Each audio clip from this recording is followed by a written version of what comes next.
Olá, pessoal! Prontos para mais uma aula? Essa aula será de matemática e suas tecnologias, e vamos trabalhar a habilidade de avaliar a razoabilidade de um resultado numérico na construção de argumentos sobre afirmações quantitativas. Vamos também avaliar propostas de intervenção na realidade utilizando conhecimentos numéricos. Boa aula! Olá, gente, tudo bom? Vamos continuar agora com mais uma aula de matemática e nós vamos hoje avaliar as fichas 34 e 35. Fichas 34 e 35 nos dizem as seguintes habilidades.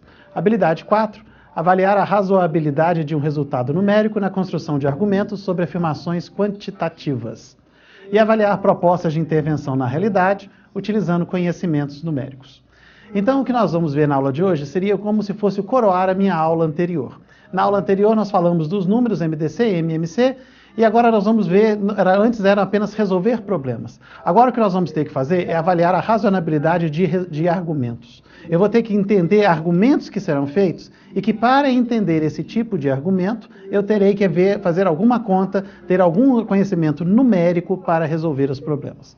Para avaliar essas duas habilidades, eu resolvi trabalhar na aula de hoje com os conteúdos teoria de conjuntos, números e operações e regras de 3.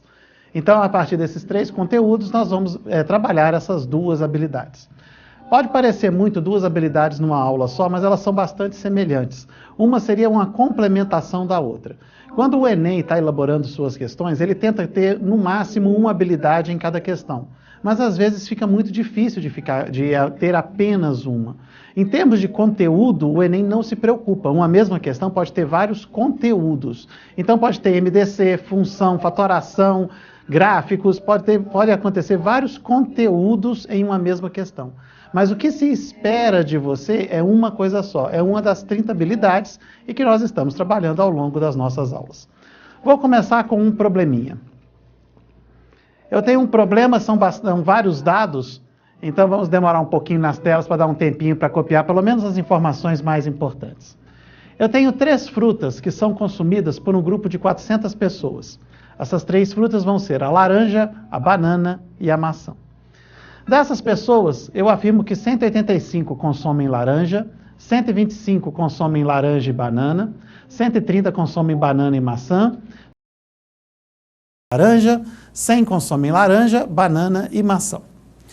Então, o que acontece? 185 consomem laranja. Então, todo mundo que consumir laranja está entrando nesse grupo dos 185. Então, quando eu falo na próxima informação que 125 consomem laranja e banana, dentro desses 125, eles consomem laranja. Então, eles estão contados também no 185. É como se eu virasse para vocês e fizesse uma pergunta para cada um de vocês que estão assistindo a aula agora. Você já foi à praia? Bom, alguns podem responder não, a grande maioria deve responder sim. Então eu colocarei, tantos falaram que foram à praia. Aí eu pergunto, e no dia que você foi à praia choveu? Alguns vão falar não, outros vão falar sim. Aí eu vou colocar então, que de todos os alunos que eu pesquisei, 38 falaram que no dia que ele foi na praia, choveu. Isso quer dizer que eles estão nos 2 grupos ao mesmo tempo. São os 38 que foram na praia, e desse grupo de todos que foram na praia, está o pessoal que foi e que choveu. Então, no caso, quando eu coloco aqui que 185 consomem laranja, a tela, por favor. Então, dos 185 que consomem laranja, já incluem dentro desse grupo dos 185, incluem os 125. Bom, estou falando também que 130 consomem banana e maçã, 120 consomem banana e laranja, e que 100 consomem a laranja, a banana e a maçã. E a pergunta é, o número de pessoas... tem mais informações. O número de pessoas que consomem banana é igual ao que consome maçã. Então, a quantidade de pessoas que consomem banana é a mesma da maçã, e aí entra a pergunta. O número de pessoas que consomem maçã e não consomem laranja é... E as várias opções de A até E. Então, eu tenho aquelas informações numéricas do slide anterior, e agora uma única informação a mais. Quem consome banana, a quantidade de pessoas que consomem banana, é igual à quantidade de pessoas que consomem maçã. Bom, como nós vamos avaliar isso? Para avaliar, para resolver esse problema, eu vou ter que entender da teoria de conjuntos. Então, eu vou precisar fazer um tratamento da informação e, para isso, eu vou utilizar a linguagem de conjuntos. Tratamento da informação é tudo que você vai fazer para você, quando ler um problema, tirar dali informação. Então, no caso, eu tenho um problema com vários e vários dados numéricos e, a partir daí, eu tenho que fazer um tratamento dessa informação, descobrir informações a partir do que está exposto. E nós vamos, então, utilizar a teoria de conjuntos. O que eu tenho que saber sobre conjuntos? Algumas perguntas importantes. Primeira, o que é um conjunto? Não existe uma definição matemática muito rigorosa para isso, não. Tá? Conjunto seria uma coleção de objetos. Bom, aí você pode virar e perguntar, e o que é uma coleção? Bom, coleção é um conjunto. É quando você junta as coisas. Matematicamente falando, nós dizemos que conjunto é um ente primitivo, igual é o ponto, a reta e o plano para a geometria. Então, se você olhar qualquer livro de matemática, o que é ponto, reta e plano, eles vão falar, não se define. Ponto, reta e plano é algo que você já sabe o que é, não é explicado. E o mesmo acaba valendo para conjunto, elemento e o pertencer. O que é conjunto, o que é elemento de um conjunto, saber se um elemento pertence ou não pertence ao conjunto, isso não é previamente explicado. Então, o que você tem que ter é a noção do que seja. Conjunto é quando eu junto um monte de coisa. Elemento, essas coisinhas que eu estou juntando. E se o elemento está no conjunto, é que ele faz parte, ele foi juntado. É muito informal isso que eu estou falando, e é por isso que os livros não trazem essa definição claramente, matematicamente falando. Agora, tem uma coisa que eu tenho que saber, as operações básicas com conjuntos. Tudo em matemática, os objetos matemáticos, eles sofrem operações. Então, quando nós tratamos de objetos matemáticos, os números, as matrizes, os conjuntos, as funções, tudo a gente faz operações com isso. Então, as operações dos conjuntos são definidas três operações basicamente. A primeira operação que a gente pode fazer com conjuntos é a união dos conjuntos.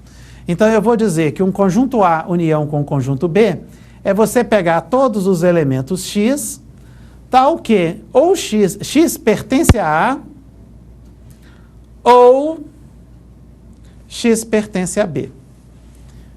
E aí você já vai estar perguntando, pera lá, Laurito, pera lá. A união eu tenho que pegar elementos de A ou de B? Não seria pegar os elementos de A e os de B? E aí é que é o problema. Temos que ter cuidado com essas duas palavrinhas em matemática. Muito cuidado quando eu estiver lidando com ou e quando estiver lidando com e. O e, quando nós usamos o e, as duas condições devem ocorrer simultaneamente. Então, para que um i seja verdadeiro, as duas condições que montam esse i têm que ser verdadeiras ao mesmo tempo. Agora, para um ou ser verdadeiro, basta que apenas uma das condições aconteça. A segunda condição não precisa ser verdadeira. Então, o i é verdadeiro quando as duas condições são verdadeiras. O ou é verdadeiro se pelo menos uma for verdadeira. Bom, e é claro que se as duas são verdadeiras, o ou também é verdadeiro. Então, o caso do i só pode ser verdadeiro se as duas forem verdadeiras. Então, apenas verdadeiro e verdadeiro é que será algo correto matematicamente. Agora, para que um ou seja matematicamente correto, podemos ter uma coisa verdadeira ou a outra falsa. Se uma das condições é verdadeira e a segunda condição é falsa, a primeira ou a segunda é verdadeiro, é matematicamente correto. A outra opção seria termos uma falsa ou a segunda verdadeira. E a terceira condição que faz um ou verdadeiro é quando eu tenho algo verdadeiro, a primeira é verdadeira, ou a segunda também é verdadeira. Então, nesses três casos, o ou é verdadeiro. Alguns exemplos para tirarmos algumas dúvidas. Primeiro exemplo, Laurito é homem e casado. Então, eu tenho duas informações. A primeira é que o Laurito é homem, A segunda é que o Laurito é casado. Bom, vamos analisar se as duas são verdadeiras ou falsas em separado. Laurito é homem, vale o que está na certidão de nascimento, não a trouxe aqui, mas isso é verdadeiro. Laurito é casado, câmera em mim, por favor. Não sei se está dando para ver, dá para ver, ela é bem grande, né? Pelo menos o Laurito usa aliança. Então, Laurito é casado, é verdadeiro também. Então, no caso do nosso exemplo, eu tenho duas condições. Laurito é homem, verdadeiro. Laurito é casado, verdadeiro. Então, Laurito é homem e casado, é verdadeiro. Agora, se eu coloco Laurito é homem ou casado. Bom, para que o ou seja verdadeiro, basta que uma delas seja. Se as duas forem verdadeiras, tudo bem. Então, também é verdadeiro. E no caso, as duas são verdadeiras. Laurito é homem verdadeiro, Laurito é casado verdadeiro. Pelo menos uma é verdadeira. Na realidade, as duas são verdadeiras. E aí, nesse caso, essa segunda afirmação também é verdadeira. Mais um exemplo. Essa aqui causa, assim, um certo momento de pensar em todo mundo. A frase é, Laurito é homem ou é mais bonito que o Brad Pitt? Bom, para aqueles que não se lembram, então aí uma comparação para você ver os dois aí, eu numa das minhas melhores fotos e o Brad Pitt também numa meia bocazinha dele lá. Então a questão era, Laurito é homem ou é mais bonito que o Brad Pitt? Temos que avaliar, no caso, um ou. Quando que o ou é verdadeiro? Quando ao menos uma delas é verdadeira. Bom, mas Laurito é homem, é verdadeiro. Então, se Laurito é homem verdadeiro, não interessa a segunda frase. Então, Laurito é homem ou é mais bonito que Brad Pitt, é uma frase verdadeira. Por quê? Porque a primeira parte dela foi verdadeira. Laurito é homem. Então, se você analisar bem, você vê que a frase também tinha tudo para ser verdadeira. A quarta frase. Laurito é homem e é mais bonito que Brad Pitt. Bom, nesse caso, a primeira é verdadeira. Laurito é homem. Laurito é mais bonito que Brad Pitt. Volta o exemplo para vocês. Aí nós temos um probleminha. Eu tenho certeza que 90% das pessoas vão concordar que essa frase também é verdadeira. Minha mãe sempre falou isso para mim. Tá? Infelizmente, a grande maioria, eu tenho outras pessoas que falam que não. Para não dar muita polêmica, eu coloco essa então como falsa. Porque eu considero Laurito é homem como algo verdadeiro, mas ser mais bonito que o Brad Pitt, algo falso. Então, nesse caso, Laurito é homem e é mais bonito que Brad Pitt, com o i fica falso. Com o ou ficava verdadeiro. E a última frase, Laurito é mulher ou está usando camiseta? Bom, Laurito é mulher é uma frase falsa. Camiseta também não. Não estou de camiseta agora. Então, como as duas são falsas, o ou então fica falso. Então, a frase Laurito é mulher ou está usando camiseta é uma frase falsa. Então, na tela, o VOF, todas as condições. Então, o ou para ser verdadeiro, basta que uma seja verdadeira, e o i para ser verdadeiro, ambas têm que ser verdadeiras.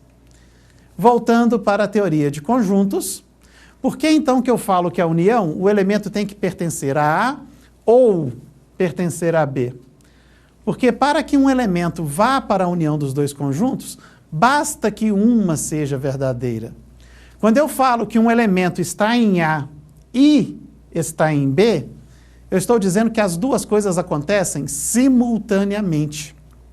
Então, falar que X pertence a A e X pertence a B, só os elementos comuns a A e B obedecem isso. Apenas os elementos comuns a A e B estão em A e estão em B ao mesmo tempo. Para a união, basta que o elemento esteja em A, se isso acontecer, entra na união, ou o elemento estar em B. Se o elemento pertencer a B, ele também vai para a união. E não interessa se ele está nos dois ao mesmo tempo. Ele não precisa estar nos dois ao mesmo tempo para que o ou seja verdadeiro. Então, a união, grosso modo, falando mais rapidamente, a união ela vai pegar elementos de A e elementos de B, e não me interessa se é comum ou se não é comum, pôr todo mundo junto, daí união. E a interseção vai pegar apenas os elementos comuns aos dois conjuntos. Então, apenas os elementos que estão nos dois conjuntos ao mesmo tempo vão para a interseção.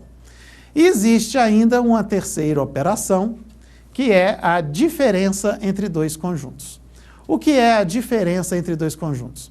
Eu vou falar que A menos B, a diferença, tirar B de A, é você pegar os elementos que ficam em A e não ficam em B. Ou seja, a maneira de pensar na diferença é que se eu tenho dois conjuntos A e B, um conjunto A e um conjunto B, pegar os elementos que são de A e não são de B, seria pegar esses elementos que ficam aqui. São os elementos que são elementos de A, mas que não são elementos de B. Você pode pensar também que é você pegar o conjunto A e tirar do conjunto A a interseção de A e B. Outra maneira de você pensar é que você está pegando o conjunto A e tirando fora o conjunto B, como se você arrastasse esse conjunto B para longe. Se você arrastar o conjunto B para longe, ele vai levar esta parte do A, ele vai levar a interseção junto com ele e vai sobrar apenas essa parte do conjunto A. Essa parte do conjunto A que sobra seria o A menos B. Devemos tomar cuidado que, igual a subtração de números, fazer um menos o outro menos o 1 dão resultados diferentes. Então, se eu fizer um conjunto A menos o B, sobra o pedaço de A tirando fora B. Se eu fizer B menos A, eu tenho que pensar que eu tenho o conjunto B e tiro fora os elementos do A. Pego apenas os elementos que são só de B, que não são de A. Um outro detalhe interessante é sempre que eu faço A menos B, isso é um pedaço do A. O A menos B sempre está contido em A. Fazer A menos B é pegar a parte de A que não é pedaço do B. É pegar a parte que é só de A. Bom, como que eu faço para usar essas ideias de conjuntos para resolver os nossos probleminhas das frutas? Antes, só um exemplozinho. Tenho aqui os dois conjuntos, 1, 2, 3, 4, 5, e o segundo conjunto, 3, 4, 5, 6, 7. O que seria a união deles? Eu tenho que pegar elementos que são de A ou de B.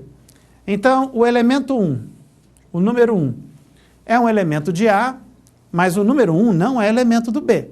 O 1 está fora do B. Então, ele vai para a união. Porque se eu falo 1 é elemento de A ou 1 é elemento de B, o que acontece? Um elemento de A é verdadeiro, um é elemento de B é falso, mas eu estou usando um ou. Então, quando eu tenho verdadeiro ou falso, isso é verdade. Então, a frase 1 é elemento de A ou de B é uma frase verdadeira. O 2 é elemento de A ou de B, o 3 é elemento de A ou de B, na realidade o 3 é elemento dos dois, e assim sucessivamente. Eu vou acabar vendo que a união é juntar todos os números 1, 2, 3, 4, 5, 6, 7. Você pode pensar também que eu estou pegando o conjunto A e juntando a ele o conjunto B. Outra maneira de pensar é que temos o conjunto A, temos o conjunto B, existem números que são comuns aos dois, por exemplo, o número 3 seria um número que faz parte tanto do A quanto do B.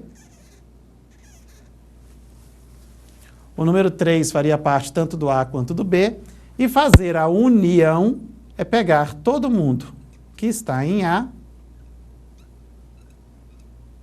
e está em B, ou está em B.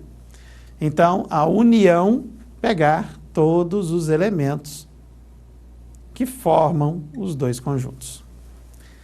E a interseção? Para fazer a interseção, eu tenho que pegar os elementos que estão em A e estão em B. Bom, para que um elemento esteja em A e esteja em B, fica implícito que tem que estar ao mesmo tempo.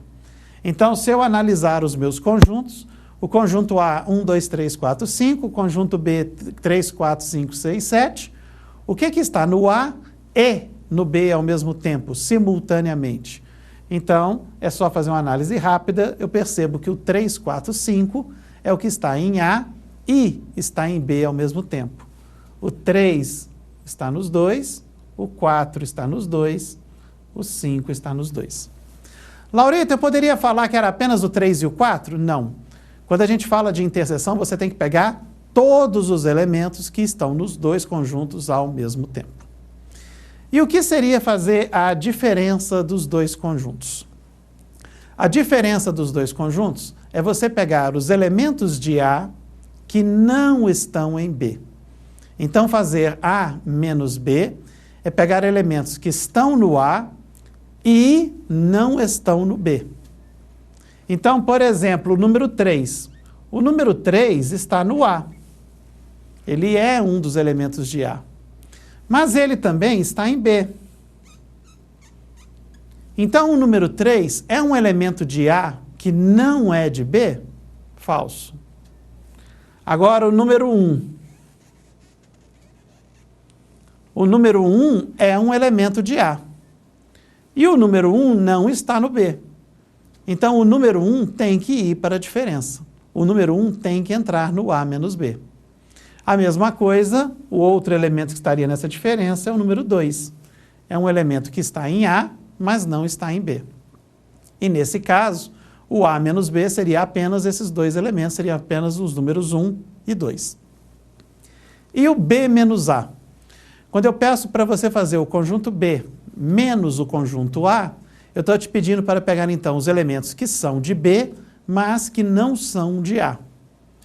Se eu analisar a situação, quais são os elementos de B que não são de A? Então, observe aí os dois conjuntos.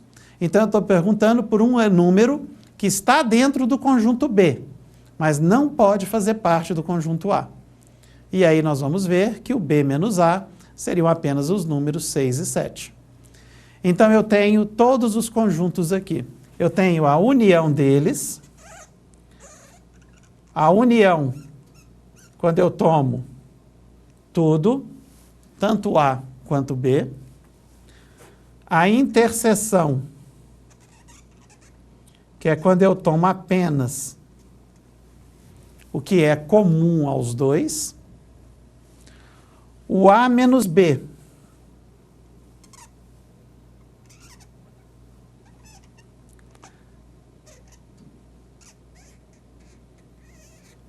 o A menos B é quando eu tomo apenas o que está em A, sem pegar o que está em B, e o B menos A.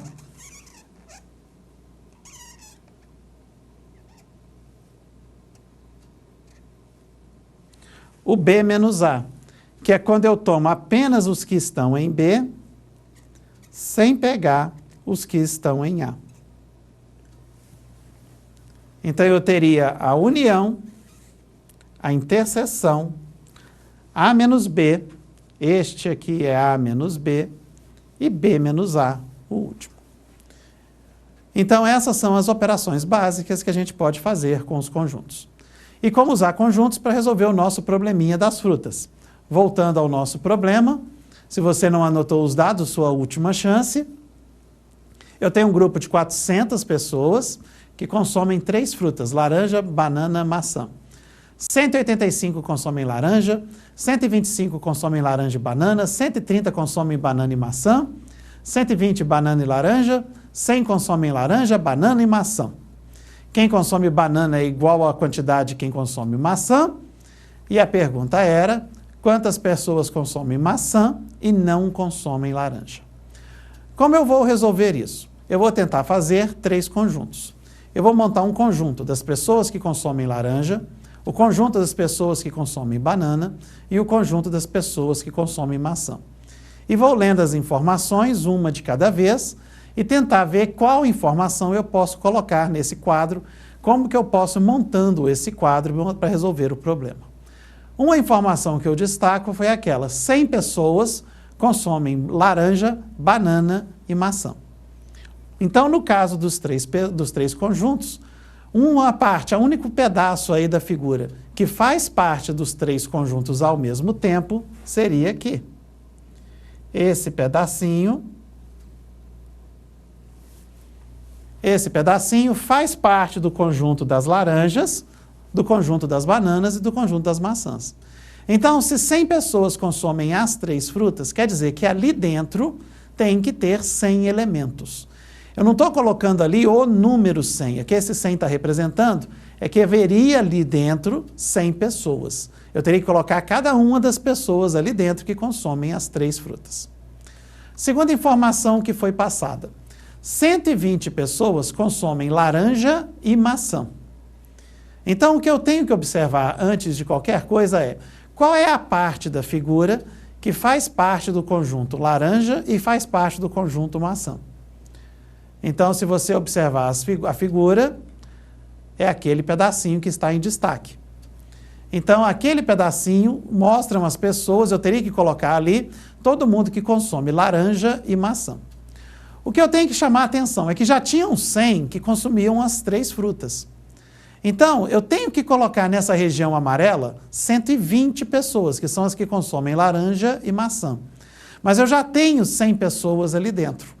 Se eu já tenho 100 pessoas ali dentro e tenho que pôr 120 no total, quantas pessoas que vão sobrar para ocupar esta região aqui? Então, no amarelo todo tem que ter 120. Nessa parte já tem que ter as 100 que já estão lá. Então, para aquele pedacinho sobram apenas 20 pessoas. Então, daquele jeito que eu coloquei, eu tenho 120 pessoas que consomem laranja e maçã. Mas, Laurito, não deveria ser 120 aqui? Nessa parte? Não. Se você coloca mais 120 ali, você estaria colocando pessoas que consomem laranja, maçã, mas que não comem banana. Não foi falado isso nessa informação. Quando a gente coloca que 120 pessoas consomem laranja e maçã, já está incluído nesse grupo os que comem banana e os que não comem banana. Então, você não tem que preocupar e pôr mais 120. Então, ali é apenas 20 pessoas. Próxima informação. Foi falado que 130 pessoas consomem banana e maçã.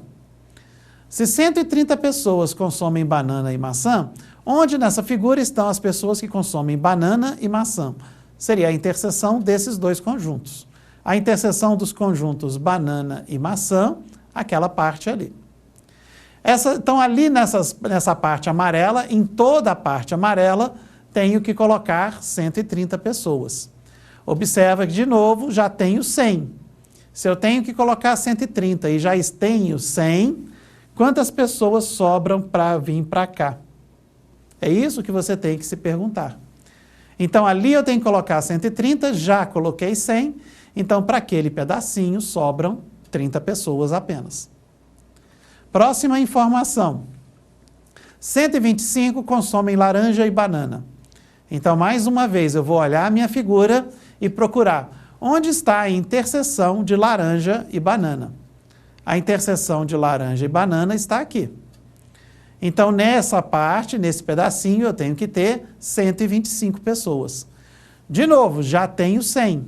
Então, se eu já tenho 100 pessoas ali, tenho que colocar um total de 125, sobram 25 para essa outra região.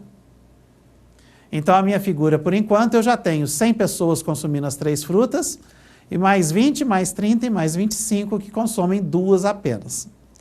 E continuo lendo o problema. Não usei ainda que 185 pessoas consomem laranja.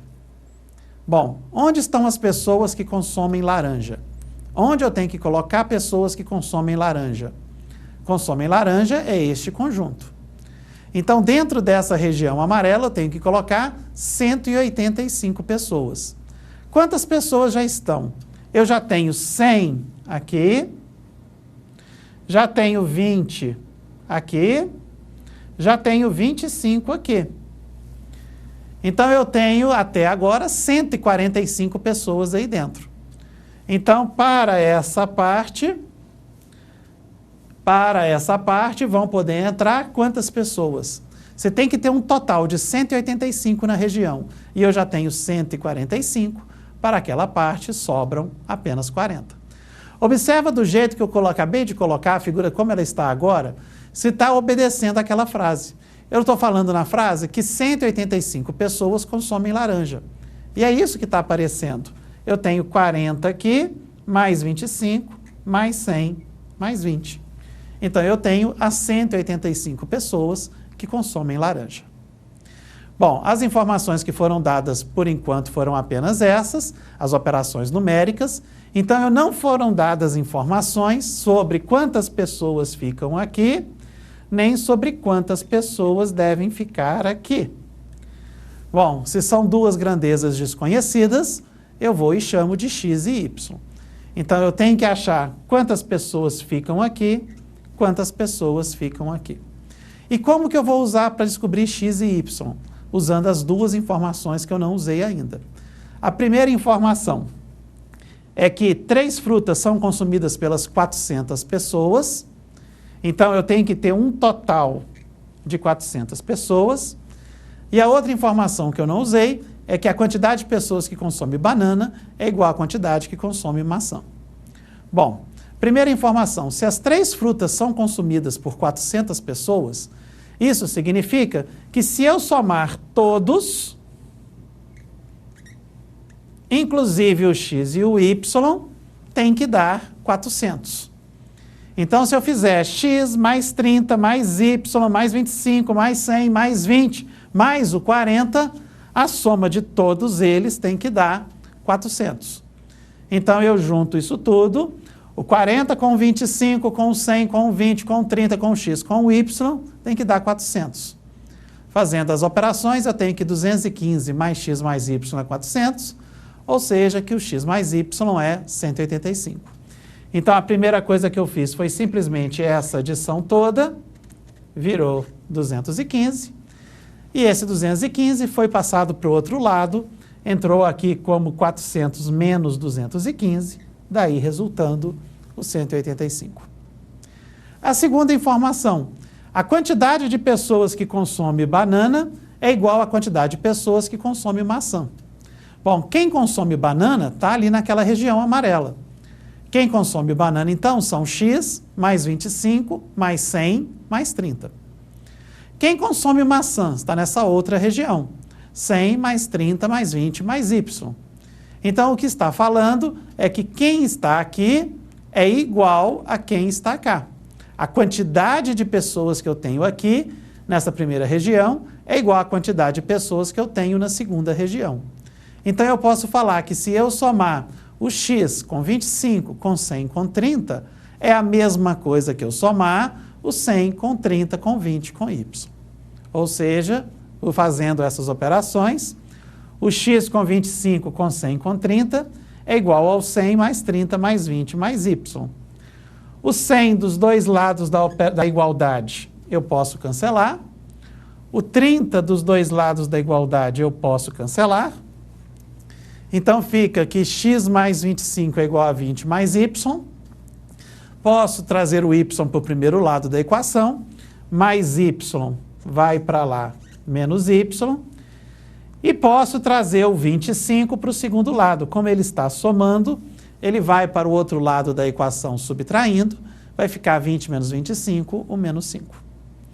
Então, as duas equações que eu deduzo é que o x mais y é 185 e que o x menos y é menos 5.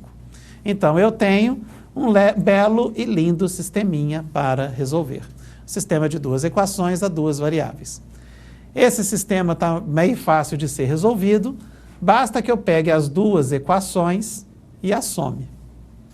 Somando as duas equações, x mais x dá 2x, y com menos y cancela, 185 menos 5, o 180. E se 2x é 180, o x é 90, e aí eu volto a uma das duas equações. Se o x mais y é 185, estou com um errinho aqui de digitação. Se x mais y é 185, e como o x é 90, então 90 mais y é 185, então o y é 95. Então eu descobri os valores de x e y. X é 90, y 95. E aí eu completo o meu conjunto. Então, o conjunto completo eu tenho todas as informações descritas aí. Quantas pessoas consomem cada fruta, tudo está sendo satisfeito nessa figura. Mas não acabou ainda. Observa que questões do Enem têm esse tipo de curiosidade, essa característica. Você começa a resolver a questão, você vai fazendo contas, agora muito cuidado. Às vezes você vai gastar um bom tempo fazendo essas contas e vai até esquecer o que é que perguntou. E é aí que o Enem vai te pegar. Então toma cuidado, antes de responder, volta e leia a pergunta novamente. A pergunta era o número de pessoas que consomem maçã e não consomem laranja. Bom, pessoas que consomem maçã e não consomem laranja é fazer o conjunto maçã menos o conjunto laranja. Na subtração é que eu terei as pessoas que estão no primeiro conjunto, que consomem maçã, mas que não fazem parte do segundo, que não comem a laranja. Isso na figura é você pensar que eu tenho o conjunto das pessoas que comem maçã e desse conjunto eu tenho que tirar fora aquelas que comem laranja. Bom, quem está comendo laranja no conjunto? Quem come laranja é esse povo todo. Então, do conjunto, quem come maçã, tirar quem come laranja, sobra apenas essas duas regiões amarelas. Então, um total de 30 mais 95, a resposta correta, 125 pessoas. Gente, essa é uma questão que pode cair no Enem, sim. O Enem vai exigir de vocês isso, a capacidade de ler informações e transformar essas informações em conhecimento matemático. Lembro que eu falo muito com vocês, toda aula eu vou falar isso, vou repetir ao extremo, até que isso entre na cabeça de vocês. Raramente o Enem vai te pedir para calcular algo. O Enem vai querer que você resolva um problema. Então o Enem vai sempre apresentar um problema que você vai ter que ler, analisar as informações que estão contidas nele, ver o que cada coisa significa e dali tirar uma conclusão. Mais um exemplo. Antes, só continuando os nossos números, já falei na aula passada sobre o conjunto dos números naturais. Então, os naturais seria 0, 1, 2, 3, 4, 5, 6. Aquela discussão do zero ser ou não natural, ele acaba sendo para a grande maioria dos livros. Existem outros conjuntos numéricos também. Os números que a gente usa além dos naturais seriam 3 conjuntos relevantes. O conjunto dos inteiros, que é o conjunto Z, que ele é feito por todos os naturais, então os naturais ficam dentro de Z, e também pelos negativos inteiros, os inteiros negativos. Então o conjunto Z seria o conjunto 0, 1, 2, 3, 4, 5, 6, os naturais, e junto dos naturais o menos 1, menos 2, menos 3, menos 4, menos 5, menos 6, e assim sucessivamente. Só uma curiosidade, por que conjunto dos inteiros recebe o nome de Z? Muita gente talvez não sabe de onde vem o nome, só uma curiosidade, vem do alemão. Se você pegar a palavra inteiro em alemão, fica aí a dica, entre no seu Google Translator da vida e tente traduzir inteiro para alemão. A palavra em alemão que representa inteiro é uma palavra que começa com Z. E esse conjunto ele foi estudado muito na Alemanha. A Alemanha, os matemáticos alemães é que fizeram essa notação de conjuntos que a gente tem hoje. Então eles usavam a letra Z para representar inteiros, porque é a primeira letra de palavra inteiro, só aqui em alemão. O conjunto dos racionais. O conjunto dos racionais é o conjunto das frações. O que é uma fração? Uma fração é uma expressão do tipo A sobre B. Se preferir, é o resultado da divisão A dividido por B. O detalhe é que para um número ser uma fração, para que o número seja racional, tanto A quanto B tem que ser inteiro. Então, uma dúvida que muito aluno tem. O número 3 sobre 5. 3 sobre 5 é uma fração, é um racional, porque tanto 3 é inteiro quanto 5 é inteiro. Menos 4 sobre 4. Menos 4 sobre 4 também é uma fração, porque o menos 4 é inteiro, lembra que inteiro pode ser negativo, e o 4 também é um inteiro. Então, o resultado de menos 4 sobre 4, que é menos 1, é um número que também é uma fração. É um número racional. Agora, uma expressão do tipo π sobre 2. Π sobre 2 não é uma fração. Como não é fração? Fração não é um número sobre outro? Não. Fração é um número sobre outro, desde que esses dois números sejam inteiros. O π não é inteiro, π é 3,14. E mais um monte de coisinha depois. Então, o π sobre 2 não é uma fração. Você escreve numa forma de fração, mas ele não é fração. Então, toda vez que você escrever π sobre 2, você não está com uma fração. Poxa, mas se ele não é fração, o que esse número é? Ele vai ser o conjunto mais amplo que nós trabalhamos no Enem, que é um número que a gente chama de um número real. Ele existe. Então, o que é um número real? O número real, R, o conjunto dos reais, R, serão todos os números que têm representação decimal, que você consegue escrever na notação decimal. Ou seja, o conjunto de todos os números. Então, o π é um número real. O Q é um número racional. Tá? O conjunto dos racionais. Só um último detalhezinho. Tomem cuidado, procurem na internet fotos, desenhos. Existe uma expressão muito famosa dos números que mostram os conjuntos um dentro do outro. Então, eu teria o conjunto dos naturais. O primeiro conjunto maior do que os naturais é o conjunto dos inteiros, que engloba os naturais. O próximo conjunto é o conjunto dos racionais, que engloba os inteiros. E o maior conjunto de todos é o conjunto dos números reais. Os reais englobam tudo.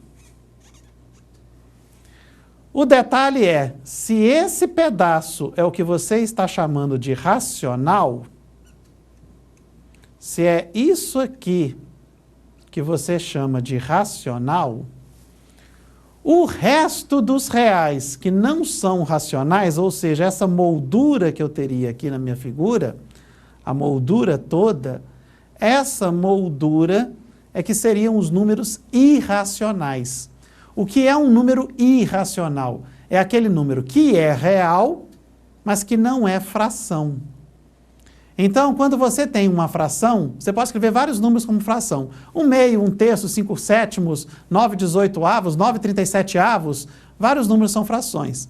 Mas alguns números não são frações. Esses que não são frações é que são os irracionais. Que números não são frações? Bom, o grande exemplo de números que não são frações, que vocês trabalham muito, são as raízes. Qualquer raiz de número inteiro que não for raiz exata, não é fração. Então, raiz de 2 não é uma fração, raiz de 3 não é uma fração, raiz de 4 é fração, raiz de 4 é 2. Raiz de 5 não é fração, raiz de 6 não é fração, raiz de 7 não é fração.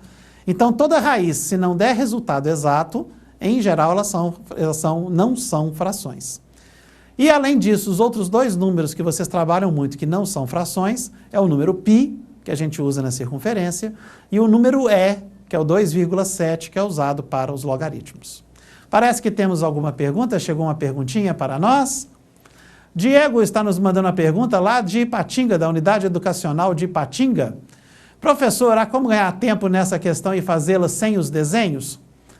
Sim, Diego, você poderia só fazendo uma análise. Se você tiver muito cuidado na sua análise, você talvez não precisasse dos desenhos.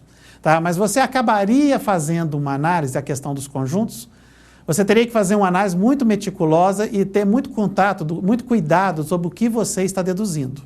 No fundo, o seu raciocínio seria o mesmo raciocínio que eu usei, porém usando o desenho. A vantagem que eu vejo para usar o desenho é que todos os resultados ficam lá desenhados e você consegue ter controle do que está passando e não tem que ficar lendo toda hora o problema para ficar vendo novamente as deduções que você teve.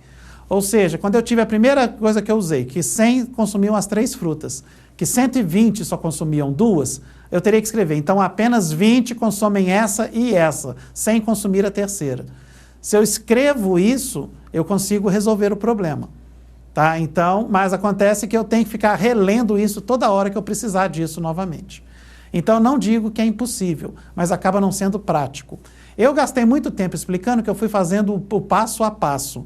Se você realmente pega a questão e vai fazendo direto uma coisa após a outra, ela sai muito rapidamente e aí não atrapalha tanto no tempo assim. Se for o caso, eu recomendo a você, tenta treinar um pouquinho, fazer o desenho exatamente para que você ganhe tempo na sua representação. Uma das grandes coisas que a gente consegue para entender matemática é ver o que está acontecendo, e o desenho possibilita muito isso. Muito obrigado, Diego. E já que o Diego mandou uma pergunta, eu cheguei aqui hoje mais cedo, deixa eu dar uma puxadinha de orelha antes de ir para o próximo assunto aqui. Cadê a resposta do meu probleminha do garçom, hein, gente? Estou esperando, eu falei que era para mandarem ontem para mim. Então, quem já respondeu, manda a resposta do garçom. Eu cheguei aqui hoje, me deu um desespero. Ninguém. Vocês acreditam? Tem o Brasil inteiro assistindo aula. Ninguém. Tá certo? Então, eu quero saber as respostas. Parece que já chegaram respostas. Aqui, ó, Mariane de São Paulo, recebi uma resposta. Eu vou ler todas as respostas e na minha próxima aula eu vou trazer aqui e vou falar quem está acertando e quem está errando. Então, o pessoal já está me passando aqui que a Mariane de São Paulo já mandou a resposta. Então, beleza. Agora, gente, eu quero ver a resposta de todo mundo, tá? Então, não vai ser só a Mariane, não. Vocês dão o seu jeito aí, respondam aí a probleminha daquele que eu deixei para vocês, o desafio do garçom, tá? Mandem as respostas durante a aula, não precisa ser durante a minha aula. Eu vou pegar todas as respostas e na próxima aula eu vou fazer uma homenagem aí a quem respondeu certinho. Mandem essas respostas. Bom, continuando aqui no meu assunto, o número 3. Eu posso falar que o número 3 é um número natural? Posso. O número 3 é natural, ele está dentro dos naturais. Naturais é o 0, 1, 2, 3 e assim vai. E só pelo fato do 3 ser natural, obriga que ele seja todas as outras. Todo natural é inteiro, todo inteiro é racional, todo racional é real. Então, se o número 3 é natural, eu posso falar que ele é natural, eu posso falar que ele é inteiro, que ele é racional, que ele é real. E o número menos 8? O número menos 8, natural ele não é. Natural são apenas os positivos. 0, 1, 2, 3, 4. O 0 mais os positivos. 0, 1, 2, 3, 4, por aí vai. Agora, menos 8 é inteiro. Você tem que entender que inteiro, o nome de inteiro vem exatamente de não ser fração. Ou então, na representação decimal, você não precisar de vírgula para escrever. Então, o número menos 5 é inteiro. Menos 5,3 não é inteiro. Você precisou da vírgula para escrever o número. Tudo que você usar com vírgula é racional. Vamos resolver, então, alguns itens, principalmente do seu livro, que já caíram, alguns outros que já caíram no Enem. Primeiro exemplo aqui.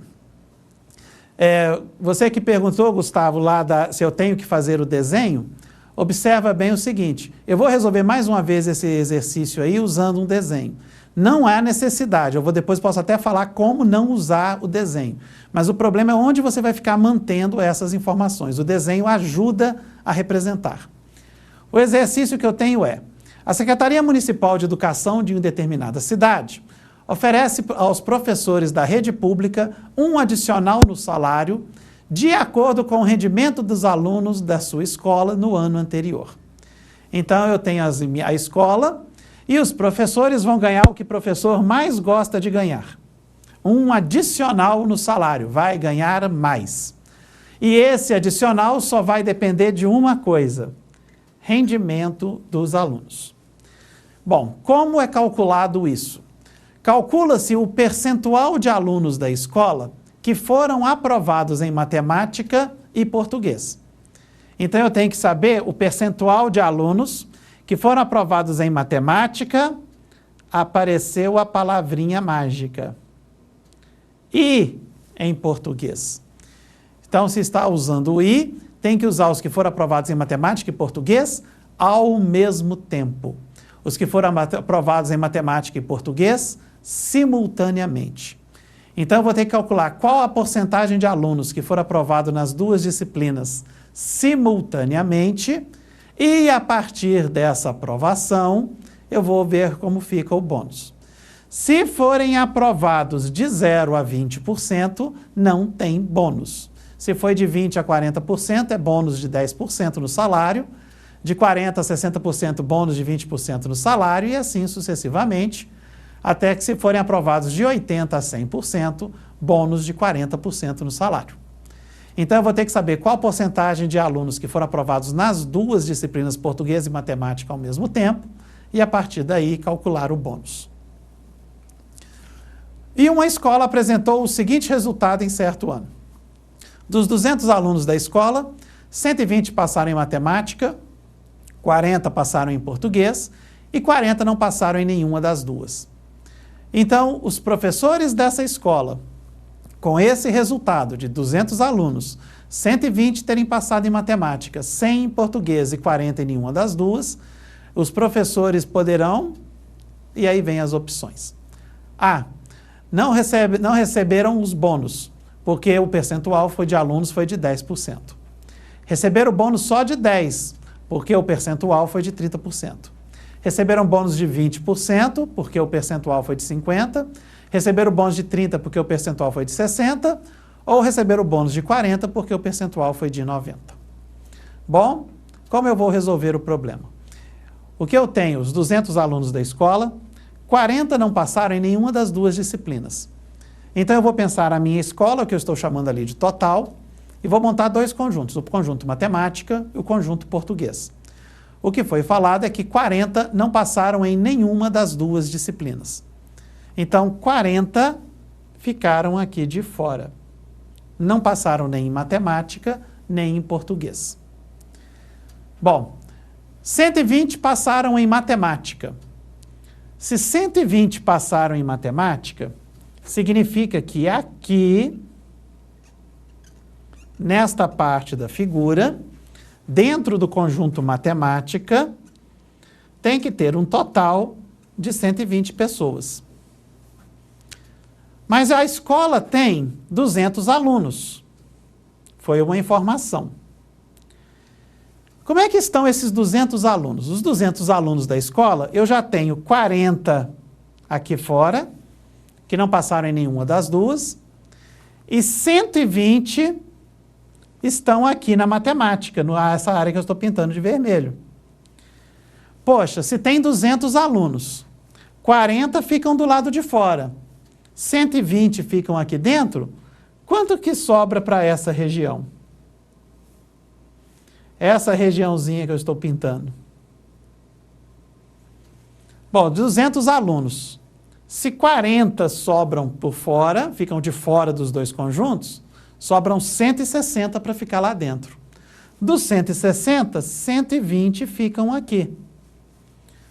Então, se 160, 120 ficam ali, eu posso deduzir que nessa região pintadinha sobram 40 alunos. Preciso fazer o desenho para falar isso? Não, não precisava fazer o desenho. Mas se eu faço o desenho, essa informação já fica disponível para eu olhar. Só de bater o olho na figura, eu consigo perceber o que está acontecendo. Então, não é obrigatório fazer o desenho, mas em geral facilita. Continuando a resolução. A segunda informação, 100 pessoas passaram em português. Se 100 pessoas passaram em português, quer dizer que aqui tenho que ter 100 pessoas. Ora, eu já tenho 40 do lado de fora da interseção. Se eu tenho que ter 100 e 40 já estão de fora da interseção, 60 tem que ficar na interseção das duas. Então aí eu já descobri o que eu preciso para resolver o problema. Quantas pessoas passaram nas duas disciplinas ao mesmo tempo? Quantas pessoas passaram simultaneamente nas disciplinas? Não está pedindo, não seria necessário, mas só para acabar de completar a figura, 120 passaram em matemática. Quem passa em matemática fica aqui. Então, nessa região, eu tenho que ter 120. Se eu já coloquei 60 na interseção, sobram 60 para a outra parte. Observa, com a figura prontinha, que todas as informações que foram dadas estão representadas. Primeira informação, eram 200 alunos. Então, realmente, eu tenho 200. 60 com 60, 120. Com 40, 160. Com 40, 200. Então, eu tenho 200 alunos. 40 não passaram em nenhuma das duas. Estão aqui. 40 não passaram em nenhuma das duas. 120 passaram em matemática. Estão aqui. 60 e 60. 120. 100 passaram em português. Estão aqui. 60 e 40. 100 passaram em português. Então, eu tenho essas regiões, e aí eu descobri quantas pessoas passaram em matemática e em português. 60. 60 nas duas disciplinas, em 200. 60 alunos em 200 corresponde 30%. Então, 30% dos alunos passaram nas duas, volto nas opções. Se 30% passaram nas duas, então a resposta é a letra B. Eles vão receber o bônus de 10%, porque o percentual que passou nas duas foi de 30%. Volto a insistir, não é obrigatória a figura, mas você pode usar a figura, fica mais fácil de você ver o que está acontecendo. Outra questão do seu livro. Antes da eleição para prefeito, certo instituto realizou uma pesquisa em que foi consultado um número significativo de eleitores, dos quais 36% responderam que iriam votar no candidato X, 33% no candidato Y e 31% no candidato Z. A margem de erro estimada para cada um desses valores é de 3% para mais ou para menos. Então, a típica pesquisa eleitoral, foi feita a pesquisa, a sua margem de erro, e a margem de erro, nesse caso, foi de 3% para mais ou para menos. E aí pergunta o seguinte, os técnicos do Instituto concluíram que se for confirmado o resultado dessa pesquisa, e aí eu tenho todas as opções. Bom, o que eu tenho que fazer para resolver esta questão? Eu tenho uma questão aí de pesquisa eleitoral.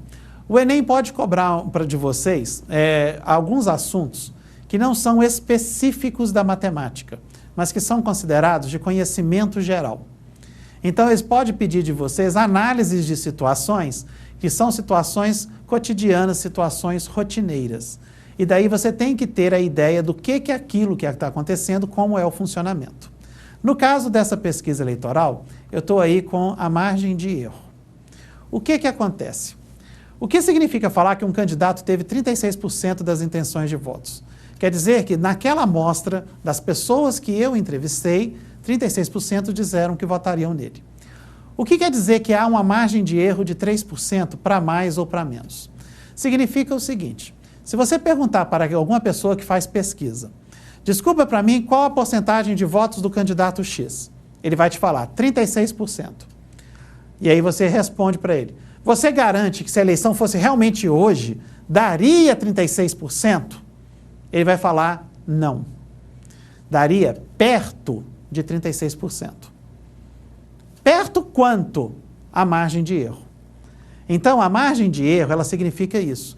Quando você tem um resultado de uma pesquisa, você nunca pode ler o resultado, o número sequinho. Aquele valor, aquela porcentagem. Nem a pessoa que faz a pesquisa vai falar que é realmente aquilo. Toda pesquisa eleitoral só tem sentido ser avisada com uma margem de erro.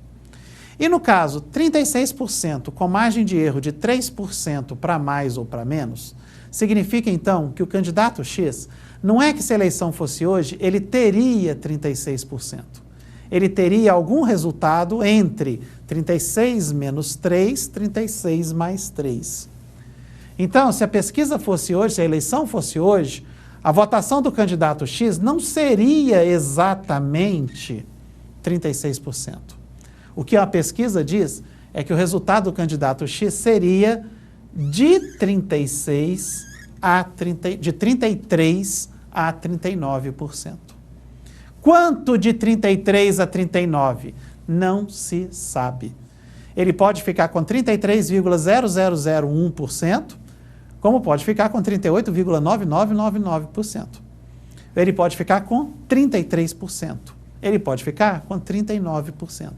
Então, você não sabe exatamente qual é a votação desse candidato. Você sabe uma faixa, um intervalo onde esse candidato tem a sua votação. O candidato Y, a mesma ideia. Se a pesquisa mostrou que o candidato Y tem 33% dos votos, quer dizer que se a eleição fosse hoje, os votos que ele teriam poderiam variar de 30% a 36%. Ele poderia estar tanto com 30%, 31%, 32% até 36%. E o candidato Z? O candidato Z teria uma votação de 28% a 34%. O mínimo do candidato Z seria 28%, o máximo que ele conseguiria seria 34%. Bom, vamos analisar então as alternativas e ver qual que seria a verdadeira, qual seria a falsa? Primeira alternativa. Está falando que apenas o candidato X poderia vencer.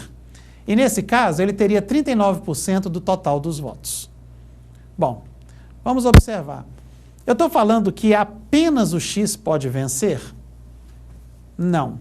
É verdade que ele pode ter os 39% dos votos. Mas ele pode ter também 33%. Nós não sabemos qual é a votação do candidato X. Então, quando eu falo da margem de erro, eu não estou falando exatamente isso. Eu não sei qual é a votação dele. A única coisa que eu sei é que ela está de 33 a 39. Então, é garantido que o candidato X vença? Olha o resultado dos outros. Volta à tela, por favor. Olha o resultado do Y e do Z. Eu não tenho a garantia que o X vença, porque o X pode fazer o 33%, o pior caso dele, e o Y fazer 34%. O Y pode ter uma votação de 30 a 36. Então, não é garantido que o candidato X vença. Existe a possibilidade do Y vencer? Existe. A votação do Y vai ficar de 30 a 36%. Então, a primeira alternativa, a alternativa A, é garantido que o candidato X vence? É uma alternativa errada. Não é garantido. O X não é obrigatório vencer. Ele pode falar, você pode falar que ele está ali, ele pode ter uma votação muito grande, ele pode chegar até a 39% dos votos, mas ele pode ficar no 33%. E se ele ficar e o Y é que for para frente, ele perde a eleição. Então, essa alternativa A é falsa. Alternativa B. Apenas os candidatos X e Y teriam chances de vencer. Bom, voltando aos números. Pensa que você é do candidato Z, uma pessoa, um partidário do candidato Z. Vendo esses resultados, só o X e o Y que pode vencer? Se você fosse Deus, obedecendo essas limitações, teria jeito de você fazer o Z vencer? Bom, se você observar, tem. Se o Z pode ir até 34%, ele pode chegar a 34%, o X pode ficar só nos 33%, o mínimo dele, e o Y, para fechar 100%, se eu já tenho 33 e 34, o Y também podia ficar com 33%. Então, é possível, olhando os resultados aqui, as margens, é possível que o X fique com 33%, que o Y fique com 33% e que o Z fique com os 34%. Então, nesse caso, pode o Z vencer? Pode. É possível que o Z vença. Ou seja, apenas os candidatos X e Y têm chances de vencer? Não. Essa está errada. O candidato Y poderia vencer com a diferença de até 5% sobre X.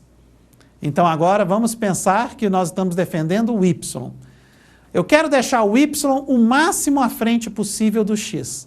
Como que eu consigo isso? É deixando o Y no seu máximo, que é 36%, e deixando o X o menor possível. Só que o menor possível do X é 33%. Então, na pior das hipóteses para o X fica com 33% e o Y fica com 36%, o que dá uma diferença só de 3%. É a máxima diferença que eu consigo. 5% de diferença não vai ter jeito. Então, nesse caso, o candidato Y pode vencer com 5%? Não. O candidato Z pode vencer com uma diferença de no máximo 1% sobre X? Então vamos voltar. Nós já vimos como é que o candidato Z consegue vencer. Para o Z vencer, ele tem que ficar no máximo dele, que é 34%, e o X tem que ficar abaixo. Então vou ter que jogar o X, na pior das hipóteses, para 33%. Poderia ficar 33,5%, alguma coisa do tipo. E o Y também ali por volta dos 33%. Então, sim, o Z pode vencer, mas se o Z vencer, a maior diferença que ele consegue abrir no X é de 1%. É ele ficar com 34% e o X ficar com 33%. Então, nesse caso, essa opção, o candidato Z pode vencer com a diferença de no máximo 1% sobre X, está correta. Essa é a resposta do item.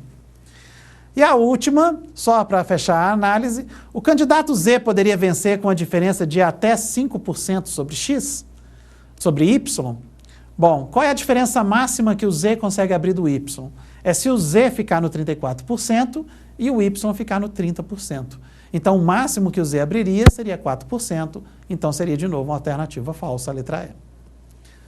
Próximo exercício. Essa caiu no Enem agora do ano passado, o Enem de 2012. O Enem de 2012 trouxe esse texto. Os hidrômetros são marcadores de consumo de água em residências e estabelecimentos comerciais. Então, estão falando de hidrômetros. A tela, por favor, aqui fica bom para os meninos lerem.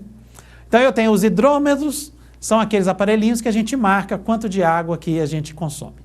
E fala que existem vários modelos de mostradores, sendo que algum deles possui uma combinação de mostrador e 2 relógios de ponteiro. E aí explica. O número formado pelos 4 primeiros algarismos do mostrador fornece o consumo em metros cúbicos. E os 2 últimos algarismos representam, respectivamente, centenas e dezenas de litros de água consumido. Um dos relógios de ponteiros indica a quantidade em litros e o outro em décimos de litros, conforme mostra a figura. Então, eu tenho aí a figura, e nessa figura eu vou ter o meu mostrador. Eu vou ter um mostrador, os 4 primeiros algarismos. Então, que está sendo destacado aí na figura, os 4 primeiros algarismos ficam aqui mostrando o consumo em metros cúbicos. Então, só até aqui, metros cúbicos. Essa região são os metros cúbicos. Os 2 próximos algarismos, as centenas de litros, as dezenas de litros. Um mostrador mostrando litros e o outro mostrando décimos de litros. Então, eu tenho aqui, neste reloginho, o mais acima, os litros, e no reloginho central, décimos de litros.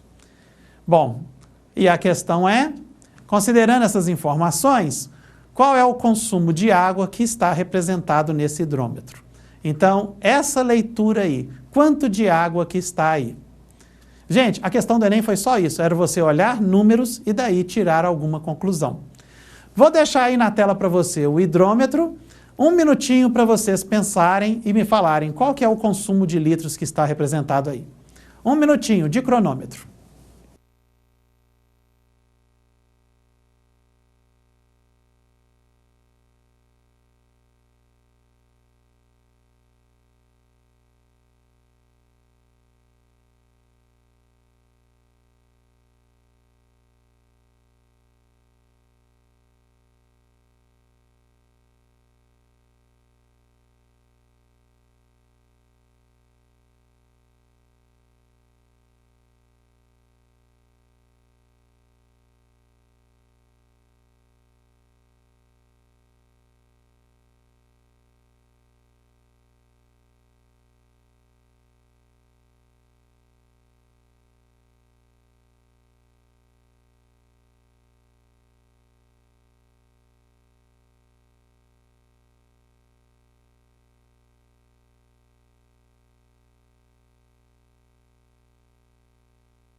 E aí, gente, qual que está sendo a leitura? Bom, vamos analisar o que estava explicando. Os 4 primeiros algarismos mostravam a leitura em metros cúbicos. Então, eu tenho um total de 3.534 metros cúbicos. Então, 3.534 metros cúbicos. Escrever um 3 com esse pincel é meio complicado. Então, o que acontece? Metro cúbico são 1.000 litros. Então, eu tenho 3.534 metros cúbicos, 3.534 vezes 1.000. Então, eu tenho, na realidade, 3.534.000 litros. Então, começa 3.534 mais os algarismos das centenas. 8. Algarismo das dezenas. 5. Então, eu tenho 3.534.850. Os litros ficam neste mostrador. 9. E os décimos de litro neste mostrador. Se você observar atentamente o mostrador, não está nem no 3 nem no 4. Está exatamente em 3,5. Então, a leitura correta, 3.534.859 litros, vírgula 35. Então, a resposta correta, 3.534.859,35 litros. Gente, o Enem vai exigir muito de vocês exatamente isso. Se você observar, foi apenas um exercício que você tinha uma figura, via a figura e apenas observava a análise que existia dela. O você ter algo do dia a dia, que no caso é um leitor de água, onde eles explicam o que significa cada coisa e peça para você ler. É uma questão que é muito difícil? Não, não é tão difícil assim, mas vai exigir muito de você isso. Leia, entenda o que está acontecendo. Mais um exemplo. Para prosseguir, nós vamos olhar rapidamente o que é uma regra de 3. Vamos recordar a regra de 3. Regra de 3 vai ser uma estratégia onde nós vamos resolver problemas que envolvem grandezas proporcionais. Bom, grandezas proporcionais. Muito aluno, quando a gente pergunta o que são grandezas proporcionais, eles falam, são grandezas que quando um aumenta, a outra aumenta também. Ou quando uma diminui, a outra diminui também. Ou então o contrário. Quando uma aumenta, a outra diminui, quando uma diminui, a outra aumenta. Isso é correto, mas não é tudo que você pode falar de grandezas proporcionais. Grandezas proporcionais é um pouco mais do que isso. Tela aqui em mim. Grandezas proporcionais... Não, comigo a tela, não a transparência. Beleza. Gente, grandezas proporcionais. Quando um aumenta, a outra tem que aumentar também. Mas ela tem que aumentar na mesma proporção. O que significa isso? Não é simplesmente quando um aumenta, a outra aumentar junto. É quando uma dobrar, a outra dobra também. Quando uma triplicar, a outra triplica também. Não é simplesmente aumentar, aumentar. Então pensem, vou mostrar um exemplo de duas grandezas. O lado do quadrado e a área do quadrado. Se a gente pegar um quadrado, se eu aumentar o lado, eu aumento a área. Mas não são grandezas proporcionais, a área e o lado. Por que lado e área não são proporcionais? Porque se eu estou, por exemplo, com um lado medindo 3, a área vai ser 9. Então, um quadrado de lado 3 tem área 9. Se eu aumentar o lado quadrado, vai aumentar a área. Mas eu tenho que pensar na proporção. Se eu passar de 3 para 6 o lado do quadrado, ou seja, se eu dobrar o lado do quadrado, a área aquela 9 vai dobrar? Não vai. Se o quadrado tem lado 3, a área é 9. Mas se eu dobro o lado e passo para 6, a área que é 9 vai para 36. Então, quando eu dobro o lado, a área é muito mais do que dobra. A área vai ficar 4 vezes maior. Então, essas duas grandezas não são proporcionais. Ser proporcional é isso. Se uma aumenta 10%, a outra também aumenta 10%. Se uma aumenta 30%, a outra também aumenta 30%. Então, duas grandezas serem diretamente proporcionais quer dizer isso. Quando uma aumenta, a outra aumenta na mesma proporção. Quando uma reduz, a outra reduz na mesma proporção. Então, se uma das grandezas reduz a metade, a outra também reduz a metade. e assim sucessivamente. Se forem grandezas diretamente proporcionais. E grandezas inversamente proporcionais. É que quando um aumenta, a outra diminui na mesma proporção. Então, se uma dobra, a outra reduz a metade. Se uma triplica, a outra reduz a terça parte.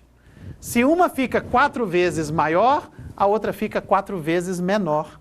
Então, não é simplesmente aumentar, diminuir. É aumentar, diminuir, mantendo essa proporção.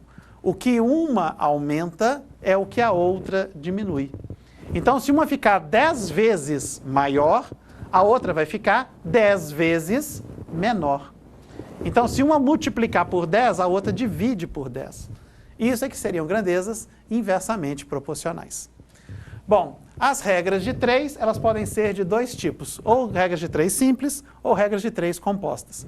Regra de 3 simples quando eu tenho 2 grandezas, e compostas quando eu tenho mais de 2. Regra de 3, o último comentário, não é um assunto matemático. Regra de 3 é simplesmente uma estratégia. Como pensar para resolver problema. Bom, e o exemplozinho que eu estou arrumando, uma determinada obra foi concluída em 60 dias, usando 5 pedreiros e 10 aprendizes. Sabendo que o trabalho de 2 aprendizes equivale ao de um pedreiro, quantos dias seriam necessários para construir a mesma obra se tivéssemos 6 pedreiros e 12 aprendizes? Então, a princípio, é uma questão de regra de 3. Não vai ser muito comum, igual eu falei, o Enem vai usar de vocês a sua intuição matemática. Mas a ideia é, você pensa que se você aumentar a quantidade de pedreiros, vai também aumentar a quantidade de obra que eles vão fazer? E vai ser proporcional? Ou seja, se eu dobrar a quantidade de pedreiros, dobra a obra que eles fazem? Isso é mais ou menos intuitivo que sim. Ah, Laurito, mas os pedreiros têm que trabalhar igual, isso não tem que ser dado? Não. O Enem, uma das características dele é usar a linguagem coloquial, usar a linguagem do dia a dia. Ele não vai ficar buscando vírgulazinha da nota de rodapé. Ah, mas eu teria que ter falado tal coisa. O Enem não faz isso não. Ele quer pegar uma pessoa, ele quer que o cidadão brasileiro seja uma pessoa conectada no cotidiano, no dia a dia. Esse que é o objetivo do Enem.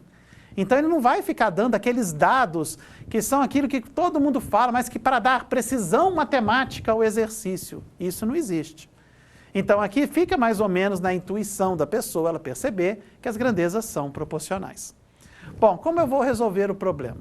Eu tenho aqui 2 grandezas, seria o tempo e a quantidade de pessoas que estão trabalhando. Bom, eu posso simplificar o meu trabalho mostrando aqui o fato, usando o fato que 2 aprendizes equivalem em trabalho a um pedreiro. Então, na primeira obra, eu tinha 5 pedreiros e 10 aprendizes. Mas se 2 aprendizes equivalem ao trabalho de pedreiro, vamos mandar os aprendizes embora. Quantos pedreiros eu teria que contratar para continuar fazendo o mesmo trabalho que eles faziam? Bom, se 2 aprendizes valem um pedreiro, os 10 aprendizes valem 5 pedreiros. Então, a primeira informação que eu tenho é que a obra foi concluída em 60 dias, usando o trabalho como se fosse de 10 pedreiros, os 5 que já existiam, mais os 10 aprendizes. E eu quero saber quanto tempo eu gastaria para construir a obra se eu tivesse 6 pedreiros e 12 aprendizes. Bom, de novo, os 12 aprendizes equivalem a 6 pedreiros. Então, é como se eu tivesse 12 pedreiros. Os 6 que já estavam lá e outros 6 que fizessem o trabalho dos aprendizes. Então, o que eu tenho de informação é que eu tenho 2 grandezas. A quantidade de pedreiros, os funcionários e o tempo. 10 pedreiros fariam a obra em 60 dias. 12 pedreiros fariam a obra em quanto tempo?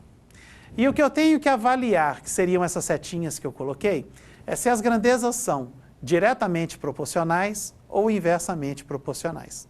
É análise, não tenho regra, é exercício a exercício.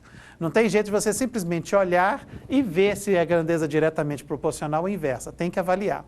A pergunta que você tem que fazer é, quanto mais pedreiros eu tenho trabalhando, Eu gasto mais tempo ou menos tempo? Bom, quanto mais pedreiro trabalhando, eu tenho menos tempo de obra. Eles vão trabalhar, vai ter mais gente fazendo o serviço. Então, quando o número de pedreiros aumenta, o tempo reduz. Então, são duas grandezas inversamente proporcionais. Quando as grandezas são inversamente proporcionais, a maneira que nós fazemos para resolver é os termos onde tem a grandeza desconhecida, eu transfiro numa fração, na ordem que elas aparecem. E quando a grandeza é inversamente proporcional, eu troco a posição dos dois números. Se aqui aparecia 10 e 12, passa a aparecer 12 e 10. Então, quando grandezas são inversamente proporcionais, a gente muda a ordem do termo que não tem o x. Então, 60 sobre x é 12 e 10. 12 por 10 eu posso simplificar, vira 6/5. E aí, fazendo as continhas, eu descubro que o x é 50. Ou seja, eu conseguiria fazer a obra em 50 dias com essa mudança. Mais um exemplo. 6 pessoas produzem 120 peças por dia.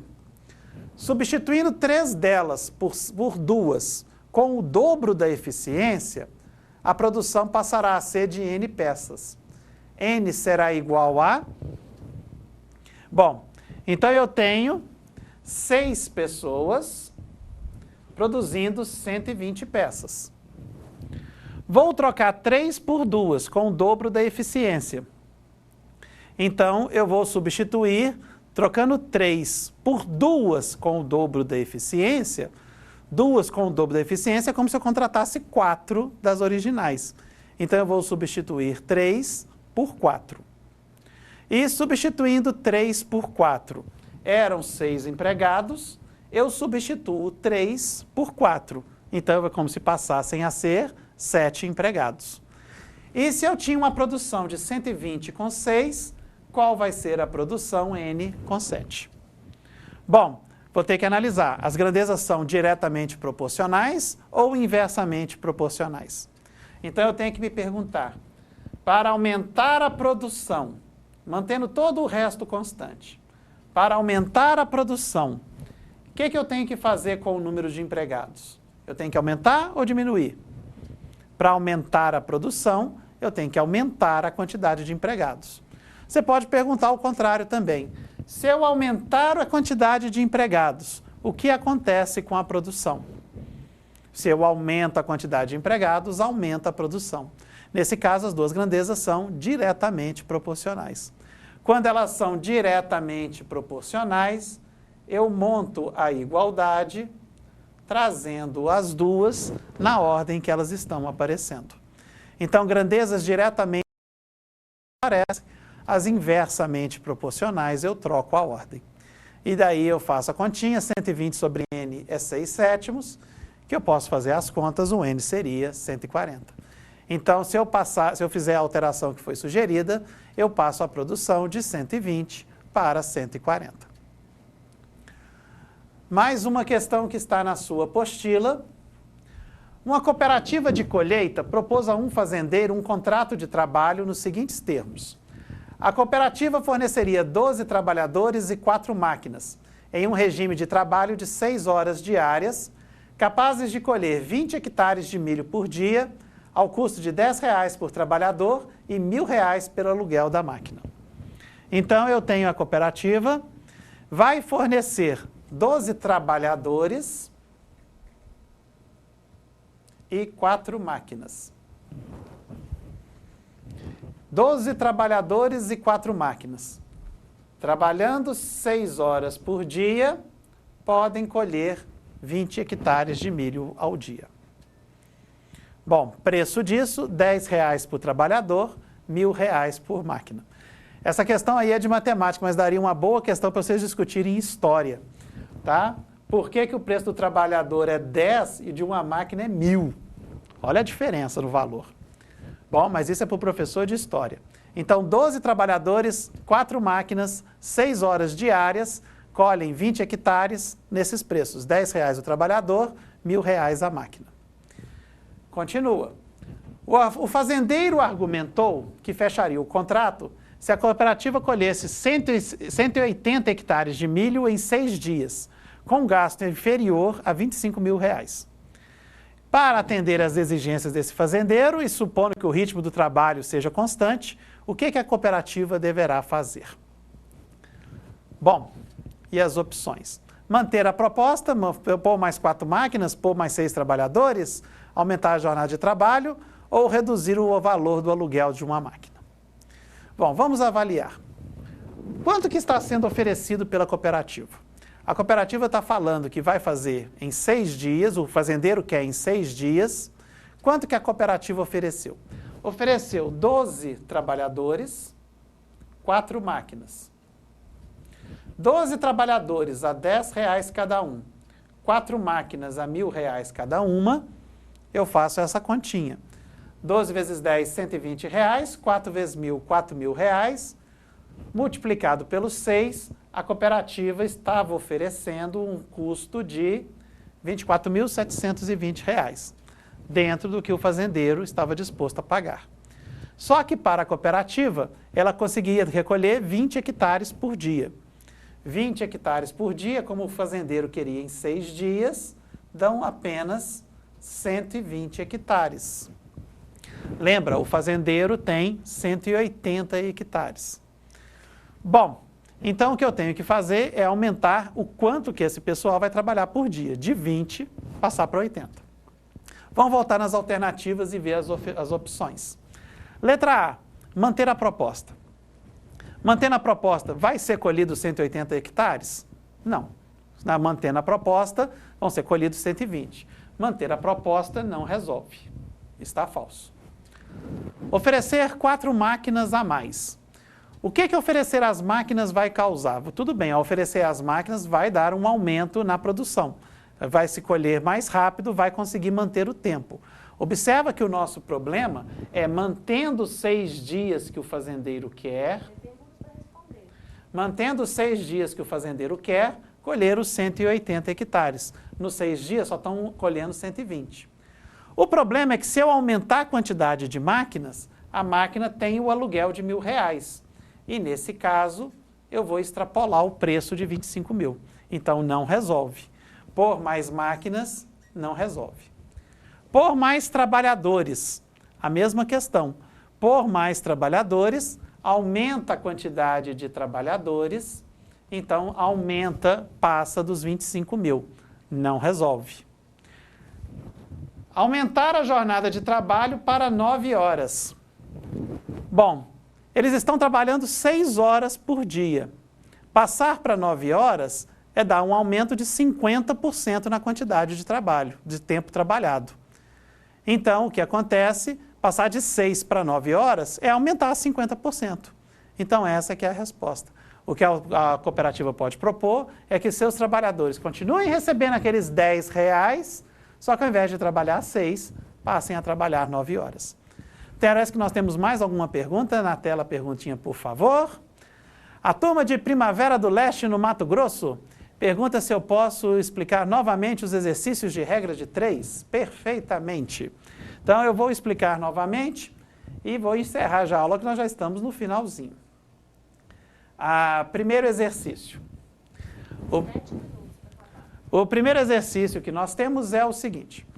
Eu tenho que uma obra foi construída em 60 dias, usando 5 pedreiros e 10 aprendizes. E falou que o trabalho de 2 aprendizes equivale ao de um pedreiro.